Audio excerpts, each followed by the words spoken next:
independència. Era qüestió de que ells ja tenien una decisió presa per raons partidistes i partidàries i des de l'estiu ja s'ho estaven pensant que Compromís, el bloc en aquell moment, sobrava del govern. Per tant, no era una qüestió de paciència, era una qüestió de que ells, dins de la seva estratègia partidista, crec i estic convençut que van prioritzar els seus interessos de PSOE i d'Esquerra Unida davant dels interessos de la ciutadania i que ja per l'estiu ja estaven buscant l'excusa per provocar este trencament o esta crisi.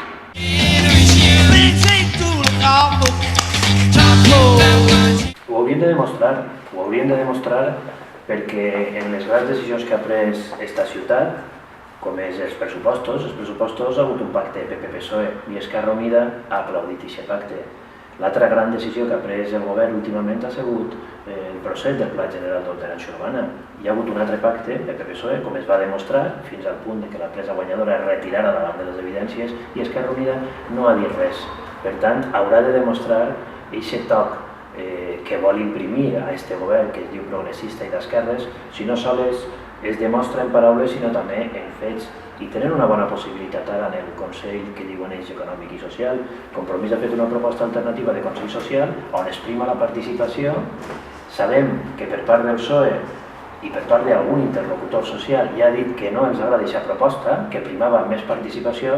Ens agradaria veure que Esquerra Unida de veres fa gala i defensa en la pràctica també allò que diu. Estan d'acord també un Consell Social molt més participatiu. Per tant, Esquerra Unida haurà de resoldre aquest dubte intern que sempre té entre les seues aspiracions de govern i demostrar que es poden dur a la pràctica les seues idees i les seues propostes i aquest dubte intern, com dic, que té en la seva vocació d'oposició. Fa la impressió que hi ha, diguem-ne, no una crisi, però hi ha un debat intern en la coalició i en el partit d'Esquerra Unida que ells sabran com resoldre i sobretot el gran repte que tenen és demostrar que les seves promeses es complixen, allò de si passa determinades coses d'abandonar el govern i també tenen, com dic, en el Consell Social que prompte es presentarà oficialment, tenen una oportunitat de demostrar que si creuen en els valors que diuen defensar, també ho han de fer.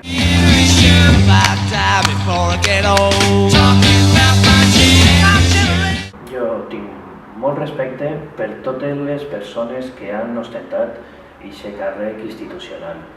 Per tant, sé que és molt complicat. Jo no he sigut mai alcalde, però en un any i mig de vicealcalde sé que és una funció molt complicada i sobretot en les circumstàncies en les que estem. I jo tinc respecte per tots i de veres no és una qüestió classificatòria que ha sigut pitjor, que ha sigut millor. Les urnes no sempre tenen raó, però sí que és de veres que són símptomes. I el senyor Sedán es va presentar com a cap de llista del Partit Popular en el 2011 i va perdre al voltant de 4.500 vots. Per tant, no sé si és el millor o el pitjor, però sí que és de veres que crec que no ha deixat una bona herència a aquesta ciutat ni als apoyants.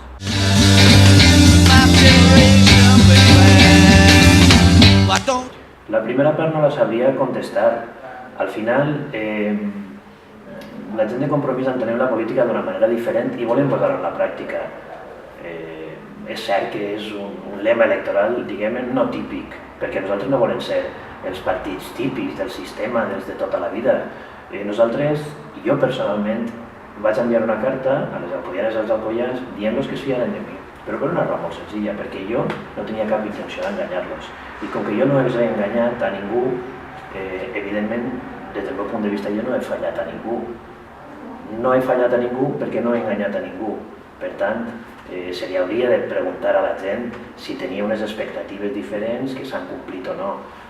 El tema de les expectatives sí que és una qüestió molt subjectiva, però objectivament jo tinc claríssim que si apostaven per aquest lema arriscat, per aquest lema tan fàcil de manipular i per aquest lema tan fàcil d'utilitzar en contra de, és un lema arriscat perquè nosaltres fem la política de manera diferent i perquè estem convençuts que la nostra consciència i els nostres actes diuen que es pot fiar de gent de Compromís perquè no pensem enganyar-te, no estem en política per enganyar a ningú. Per tant, jo continuaria en aquest mateix lema 2 anys després perquè en el nostre pas pel govern i en la nostra feina d'oposició no estem enganyant a ningú.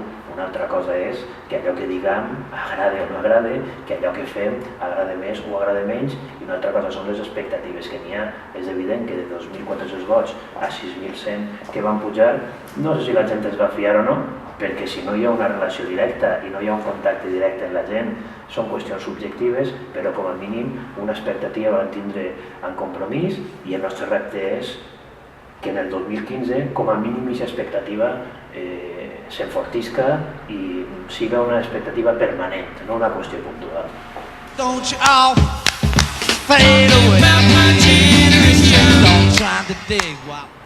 Jo, és que no, com que no entenc la política en contra de, jo entenc la política a favor de ciutadans, entenc la política com una vocació de servei a la meva ciutat, a la meva terra, al meu país i a la meva gent.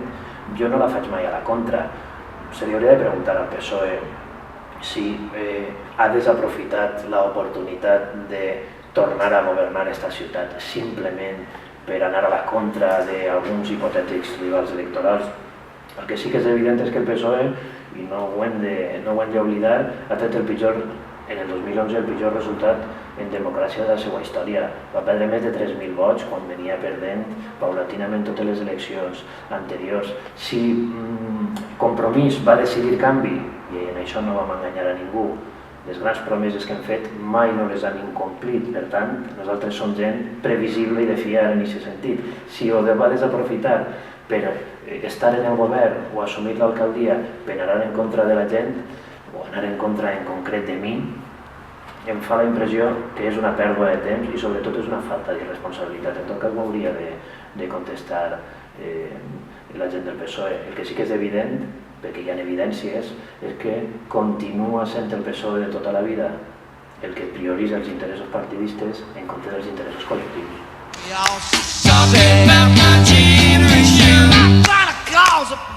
Evidentment no, i això no cal que ho digui Rafa Carbonell ni la gent de Compromís, ho diu la gent del carrer. Si no hi ha cap irregularitat, si no hi ha cap il·legalitat, a quin sant es munta la que es munta? Doncs es munta la que es munta per aquestes raons partidistes, perquè ja sobràvem. Ens sentim en aquest sentit sí que utilitzats. En el moment que el PSOE aconseguís l'alcaldia gràcies bàsicament als vots de Compromís per la gran pujada que fa, ens sentim utilitzats perquè ells han aconseguit el poder, que és el seu objectiu en si mateix, aconseguir el poder, i a partir d'ahir ja és sobrem perquè som un rival electoral, en aquests paràmetres d'interessos partidistes. Podria haver sigut el concert de Serrat com podia haver sigut una altra història, això ho tenim clar, perquè ja des de l'estiu, torno a repetir, ens venien rumors fora del que és l'àmbit polític de que tant PSOE com Esquerra Unida ja ens sobràvem en el govern. Evidentment, per què van elegir un concert com el de Serrat i Sabina? Perquè és el millor concert que s'ha fet en dècades en aquesta ciutat i perquè és un concert que al final va proporcionar més de 300.000 euros d'inversió en la ciutat de tota la gent que va vindre ací. Per tant, van elegir allò que la gestió de Compromís podria lluir més per intentar desacreditar-la i per intentar que fos l'excusa de buscar un malo de la pel·lícula i provocar aquest trencament. Jo crec que aquestes tàctiques, aquestes estratègies de curt termini i en clau partidista al final passen factura. És una decisió que han elegit i ells assumiran les seves conseqüències.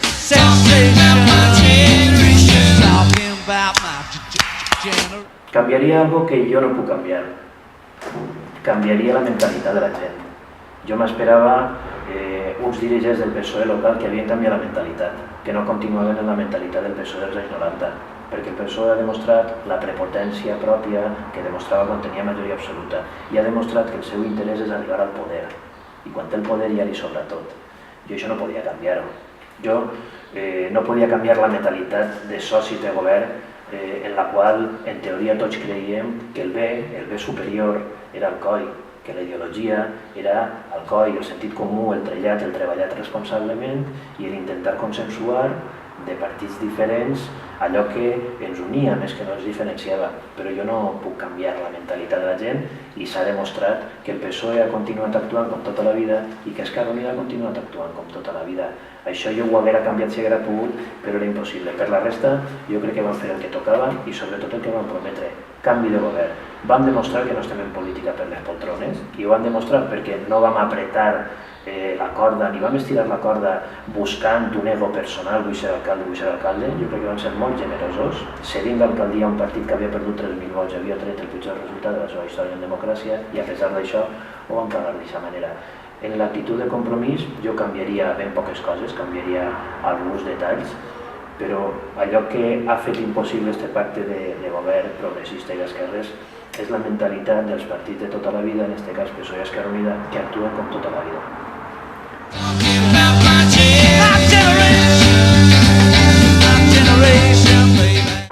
El Bloc Compromís tindrà el paper que sempre ha volgut tindre en els grans temes d'esta ciutat i en concret en este de la responsabilitat. Nosaltres quan estàvem en el govern no pegàvem una portada als nassos a ningú, nosaltres parlàvem en tot el món, des d'empresaris, a treballadors, a entitats, a empreses, a persones que tenien alguna cosa que dir en el coll i tenien alguna cosa a aportar al coll. Nosaltres escoltem a tot el món i sobretot escoltem als professionals, als tècnics, a la gent que entén, als professionals de les matèries que són els que realment t'has de deixar assessorat per ells perquè són els que entenen. I nosaltres sempre vam dir que en aquest cas de la Canal i de l'Espanyola actuaríem segons els estudis que es feren i ara que comencem a tindre els estudis considerem que és un projecte amb moltíssimes problemàtiques tant mediambientals com urbanístiques i el paper del compromís serà el mateix paper que ha tingut sempre quan estava en el govern i en l'oposició. Esquerra Unida té el repte de demostrar que sí que és una força política de confiança en la qual es puga fiar. Va dir que si al final l'Espanyola i el projecte empresarial de l'Espanyola va avant en aquest lloc de la Canal, abandonaria el govern i molta gent ara s'està preguntant que ja estan tardant, però això haurà de ser una cosa que hauran de resoldre ell i el Partit Socialista, que ja està ostentant un govern amb 9 regidors de 25, és a dir, un govern inestable, un govern feble, un govern precari, diguem, si vol continuar ostentant el seu gran objectiu, que és el poder, amb 7 regidors soles, més els suports puntuals dels 2 aspirants a trànsfuga, doncs serà la seva elecció i, com he dit abans, haurà d'assumir la seva responsabilitat.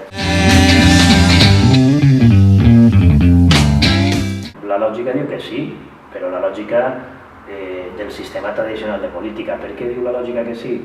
Doncs perquè Rafa Carbonell s'ha presentat una volta en el 2011, va contribuir, no va ser l'èxit, no va ser una qüestió unipersonal, l'èxit de Compromís va ser un grup de gent que va aportar idees, projectes i va aportar molta vocació i molta il·lusió en una idea comuna, no? La lògica diu que si en el 2011 van anar bé les coses, en el 2015 per què no? De tota manera, a mi em fa la impressió que 2 anys, en una legislatura com esta, encara poden passar moltes coses, i una cosa és la lògica i una altra cosa és el saber que Rafa Carbonell, com ja va demostrar en el pacte de govern, va renunciar a ser alcalde per la governabilitat del COI i sempre estarà en disposició d'allò que diga Compromís com a col·lectiu polític, com a moviment social que fa política, i si la gent de Compromís considera que Rafa Carbonell és el millor candidat en el 2015, doncs es plantejarà i per què no? Però jo crec que és encara un poc prompte per a dir sí o no de manera taxativa.